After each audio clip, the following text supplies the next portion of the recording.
네, 오늘의 마지막 이슈 박스 확인해 보겠습니다.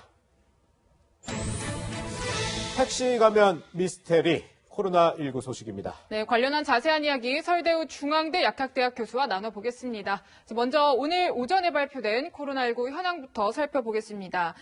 자, 보면은 국내 신규 확진이 161명이고 해외 유입이 15명입니다. 그러니까 합쳐서 신규 확진이 176명입니다. 자, 위중증 환자가 6명 늘어서 175명이고요. 사망자는 4명 늘어서 누적 사망자 350명이 됐습니다. 자, 교수님. 예. 지금 신규 확진자가 계속 100명대를 넘어서 나오고 있고 또 오늘 상황을 보면 어제보다도 좀 늘었어요. 예, 그렇습니다. 우리가 제일 주의해서 볼 게 15일 전에 네. 441명으로 제일 피크를 찍었습니다. 예. 그런 다음에 계속 감소를 해오다가 예.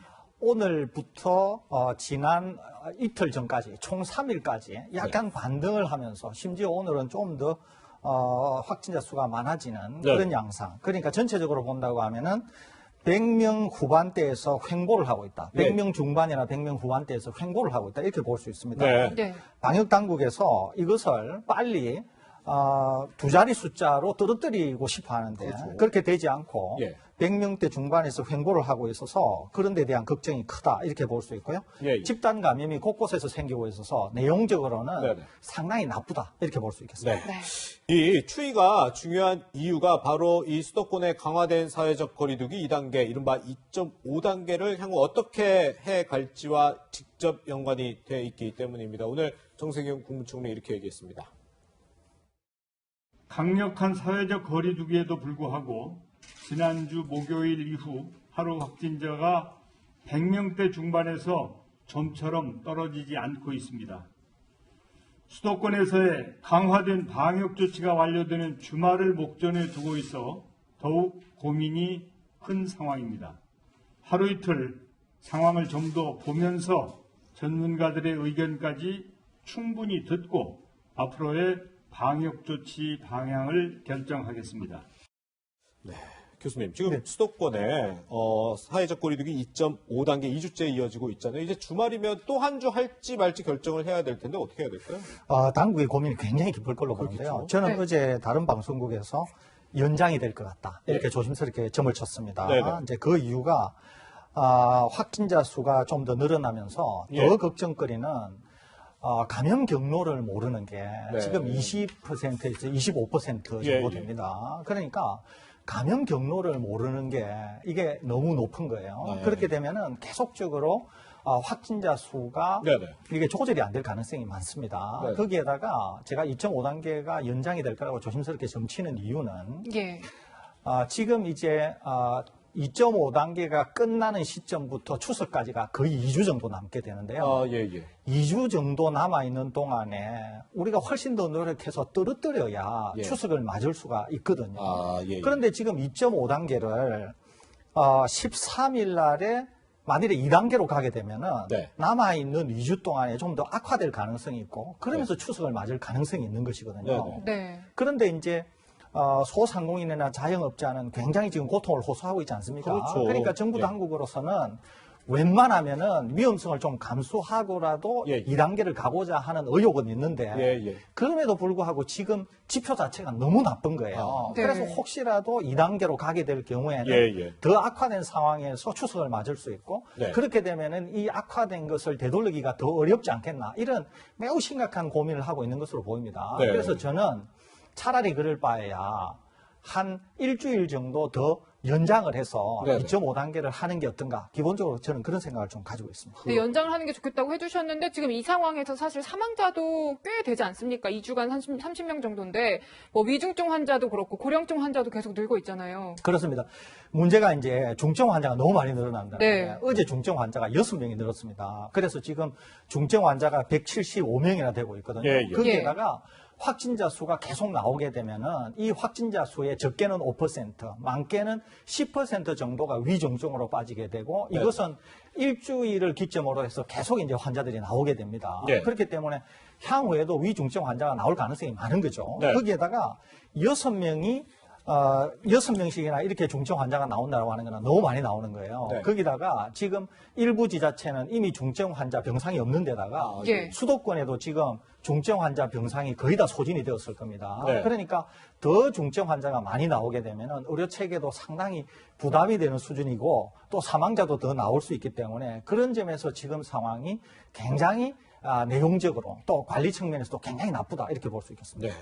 이런 가운데 지금 부산에서 확진 사례가 하나 나왔는데 이게 부산시에서도 굉장히 이례적이다 이렇게 발표한 게 있더라고요. 이게 바로 택시에 5분도 채 타지 않았는데 확진자가 택시기사 2명이 잇따라 감염이 됐다고 해요. 심지어 마스크도 착용하고 있었는데 이거 좀 어떤 가능성을 염두에 둘 수 있을까요? 이례적이라고 보면 매우 이례적인데 예. 전문가들이 볼 때는 그렇게 썩 이례적이지도 않아요. 그런가요? 사실은. 그래요? 예. 이게 왜 그러냐면은 이게 지금 택시에 탑승을 하셨는데 택시 기사 2분이 감염이 되신 거죠. 네네. 그런데 다들 이제 마스크를 착용했다는 거죠. 그러게요.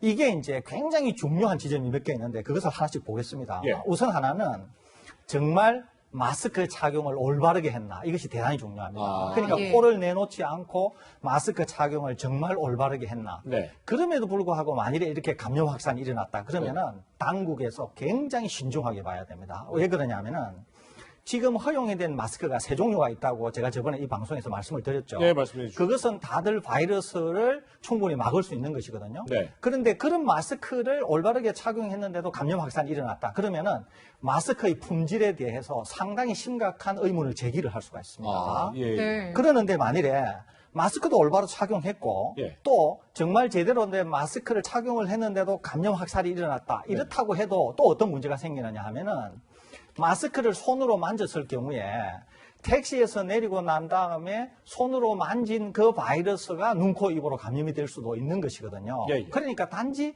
택시 내에서 마스크를 썼다는 것만으로 충분하지가 않다는 거죠. 우리가 살펴봐야 될 그렇군요. 건 굉장히 많다는 거죠. 예, 예. 거기에다가 또 하나 중요한 것은 택시는 매우 좁은 공간이고 그렇기 때문에 감염 확산이 일어날 수 있기 때문에 택시를 운영하시는 분들은 네네. 중간중간 환기를 하면서 시간이 날 때마다 중간에 소독을 해야 된다고 하는 점도 지금 우리가 굉장히 중요한 네. 그런 내용으로 짚어볼 수 있기 때문에 이런 모든 것을 두고 검토를 해야지 단지 택시를 탔기 때문에 그리고 또 마스크를 착용했는데도 감염이 된 것 같다. 그게 아니라 살펴볼 것은 훨씬 더 꼼꼼하게 많다는 점, 그런 점을 제가 말씀드립니다. 그렇군요. 교수님, 그러면 택시가 아니라 뭐 버스 또 지하철 많은 사람들이 타는 이 대중교통도 좀 걱정이 안 될 수가 없는데요? 같은 내용입니다. 거기에도 예를 들면은 뭐 시외버스가 있을 수도 있죠. 예. 거기에다가 지하철도 있을 수 있는데 언제나 중요한 것은 제가 여기에서도 여러 번 말씀드린 것처럼 올바른 마스크를 착용해야 되고 네네.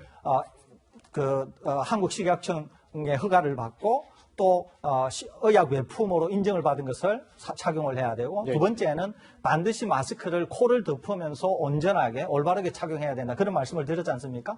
그러니까 대중교통을 이용할 때도 지금 택시와 같은 상황이 언제나 생길 수 있지만 예, 예. 중요한 것은 마스크를 올바로 착용하시면서 제대로 된 마스크를 착용하신다. 이 점이 제일 중요하다. 그 말씀드립니다. 그 택시와 버스에서 이 마스크 외에 또 조심해야 될 게 있을까요, 혹시요? 우선은 대중교통을 이용하시고 나서 실내로 들어가시지 않습니까? 예. 그러면은 가능하면 비누로 손을 꼭 씻으셔야 손 됩니다. 씻고. 저 같은 경우에는 어떤 경우에든지 외출을 하고 오면은 문고리를 만들 수 있잖아요. 엘리베이터 버튼을 만들 수 있고. 예, 예. 그렇기 때문에 어떤 형태로든지 간에 외출을 하고 나면은 비누로 손을 꼭 씻으셔야 된다는 네. 거죠. 이것도 유념해 주시면 좋겠습니다. 그렇군요. 뭐 이런 가운데 지금 코로나19 후유증 발생 보고가 잇따르고 있는데요. 관련해서 영상 좀 같이 보시겠습니다. 네, 뭐 멕시코에서 온 교민 A씨가요. 현재 중환자실에 입원 중인 상황입니다. 위중한 상황은 넘겼는데요. 이 폐 기능이 완전히 손상돼서 폐 이식이 불가피한 상황이고 그러니까 이제 멕시코시티 종합병원에서 치료를 받아서 회복을 했었는데 그러니까 바이러스가 유발한 폐렴으로 인해서 폐혈성 쇼크가 발생해서 지금 폐 섬유화까지 진행된 상황이라고 합니다. 교수님. 지금 이거 관련해서요. 국내에서 후유증으로 치료 중인 사실이 처음으로 지금 확인이 됐다고 하더라고요. 이거는 굉장히 심각한 경우고요. 예. 우리나라도 대구 경북 지역에서 후유증을 조사한 바가 있습니다. 1000여 네. 명에 대해서 상당히 많은 분들이 후유증을 호소하고 있는데요. 지금 멕시코에서 온 이분은 후유증 중에서도 굉장히 심각한 후유증. 그러니까 바이러스에 의해서 폐가 완전히 공격을 받아서 실제로 산소를 몸 안으로 들여다보내는 세포가 다 죽어가지고 옆에 있는 세포가 정식을 하면서 폐 기능을 하는 세포는 거의 다 없어지고 세포가 폐 전체가 딱딱해지는 폐섬유화. 그러니까 이제 호흡을 하기가 곤란하죠. 그러니까 이분은 산소 호흡기를 끼거나 아니면은 아마 멕시코에서 치료를 받을 때는 에크모라고 해서 네. 기계가 호흡을 대신해주는 아마 그런 치료를 받았을 것 같은데 예. 이분에게 남아있는 치료는 아마 폐를 이식하는 다른 분의 폐를 받아서 이식하는 것 이외에는 예. 에크모나 아니면은 산소호흡기를 사용한 형태가 아니고서는 숨을 쉬기가 어려울 겁니다. 네. 그러니까 이분 같은 경우에 멕시코에서 아마 상당히 진단이 되고 나서 늦게 치료가 된 것 같고 치료도 제대로 안 된 것 같아서 이렇게 심각한 후유증에 빠진 것 같은데 네. 우리나라에서는 굉장히 드문 사례이고 우리나라에서도 젊은 분이든 나이 든 분이시든지 간에 빠르게 확진되고 빠르게 치료가 되면은 이런 상황으로까지 가기는 않은데 그러지 않으면은 시기만 잘못 놓치게 되면 이렇게 심각한 상황에 이를 수 있기 때문에 감염이 안 되시는 걸 조심해야 되지만 감염이 되신다고 하더라도 상당한 그런 주의를 기울여야 되는 그런 질병이 코로나19다 이렇게 이해하시면 되겠습니다. 그렇군요. 네, 이런 가운데 질병관리본부가 이제 내일부터 질병관리청으로 승격을 합니다. 오늘 문재인 대통령이 이 질병관리본부로 직접 가서 정은경 본부장에게 이 질병관리청장 임명장을 주기도 했는데요. 저희가 그 모습 마지막으로 준비를 해봤습니다.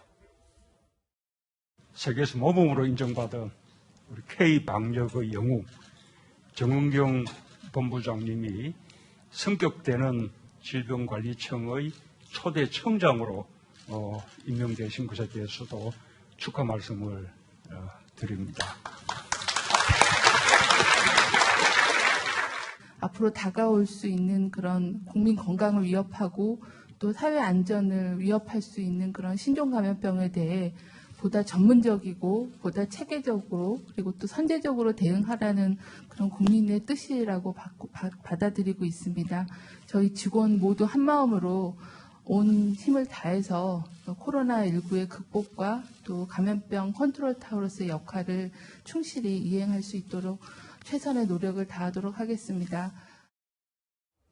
네, 주말에 결정될 거리두기 2.5단계 연장 여부도 주목해서 지켜봐야겠습니다. 교수님과는 여기서 인사드리겠습니다. 감사합니다.